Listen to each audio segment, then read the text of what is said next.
인천의 발견.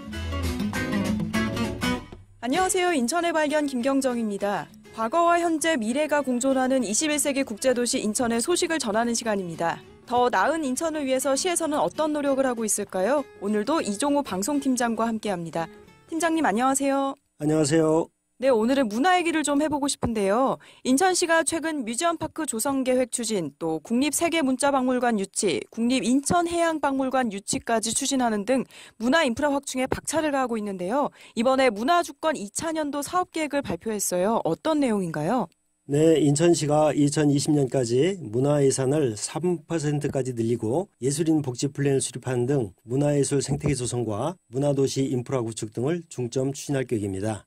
유정복 시장은 지난 31일 하버파크 호텔에서 시민문화예술인 등 지역문화계 인사가 함께하는 문화성시 인천 1주년 문화예술 한마당을 개최하고 인천광역시 문화상 시상 수여와 인천문화포럼의 운영 성과를 공유하기도 했는데요. 문화주권 2차년도인 2018년 사업으로 6개 분야 18개 정책, 50개 세부 사업을 발표했습니다. 네, 정말 여러 가지 사업을 추진하고 계신데요. 이 자세한 내용을 좀 설명해 주세요. 예, 크게 인천 가치 재창조 사업, 문화도시 인프라 구축, 문화예술 생태계 조성 분야로 나눠볼 수 있겠는데요. 그 첫 번째로 인천 가치 재창조 사업은 몽골 항쟁 당시 고려 수도였던 강화도의 역사 유적을 대대적으로 복원하는 강도의 꿈 실현 프로젝트를 추진하고 문학산 랜드마크 조성, 인천 해양설화를 활용한 동화책 제작과 인천예술사 연구는 물론 부평구에 소재한 폐광인 인천은광을 역사문화 콘텐츠로 개발해 활용할 계획입니다. 네, 문화적으로 아주 지원을 많이 하실 계획인 것 같은데요. 차세대 먹거리 산업으로 또 문화 산업이 주목받는 게 최근의 추세잖아요.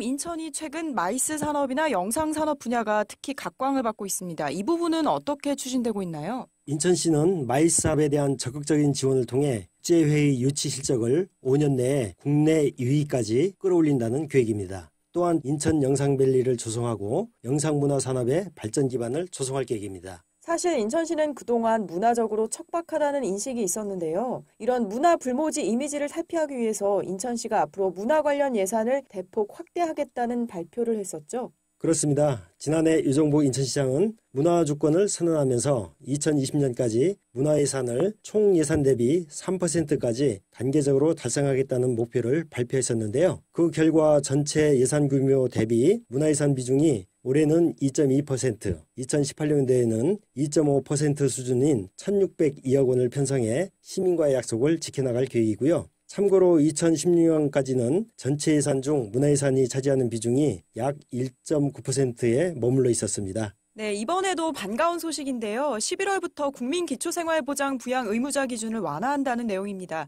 어떤 내용인가요? 네, 이번 국민기초생활보장 부양 의무자 기준 완화는 노인, 장애인 가구를 주요 대상으로 하는 것인데요. 11월 1일부터는 완화된 기준으로 국민기초생활보장 신청을 받고 있습니다. 최소한 노인이 노인을, 장애인이 장애인을 부양하게 하는 불합리한 사례를 해소하고자 시행하게 된 것입니다. 주요 내용을 정리해보면 65세 이상 노인이나 3급 이상의 장애인이 포함된 가구의 수급자에 대하여 그 부양 의무자가 기초연금 수급 노인이거나 장애인연금을 받는 사람이 포함된 가구일 경우에는 기초생활보장제도상의 부양 의무자 주의를 면제해 주기로 한 것인데요. 기초생활보장 대상자의 폭을 넓혀 나가자는 것입니다.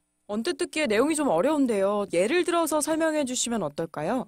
예, 만 65세 이상인 홍길동이란 노인이 국민기초생활보장 신청을 한다고 가정해 보겠습니다. 기존에는 이 홍길동 노인에게 어느 정도 소득이 있는 가족이 있을 경우에는 홍길동 노인의 국민기초생활보장 신청은 불가능했었는데요. 이번 개선안에 따르면 홍길동 노인의 부양 의무자인 가족이 기초연금을 받거나 장애인연금 수급자가 포함되어 있는 경우에는 그 가족의 소득 유무에 관계없이 부양 의무자로 보질 않게 됩니다. 이렇게 되면 홍길동 노인은 비록 가족은 있지만 부양 의무자가 없는 자로 간주되어 국민기초생활보장 대상자로 선정될 수 있다는 것입니다. 네, 자세한 설명 감사합니다. 월요일 인천의 발견, 오늘도 이종우 방송팀장과 함께했습니다. 팀장님 고맙습니다. 고맙습니다.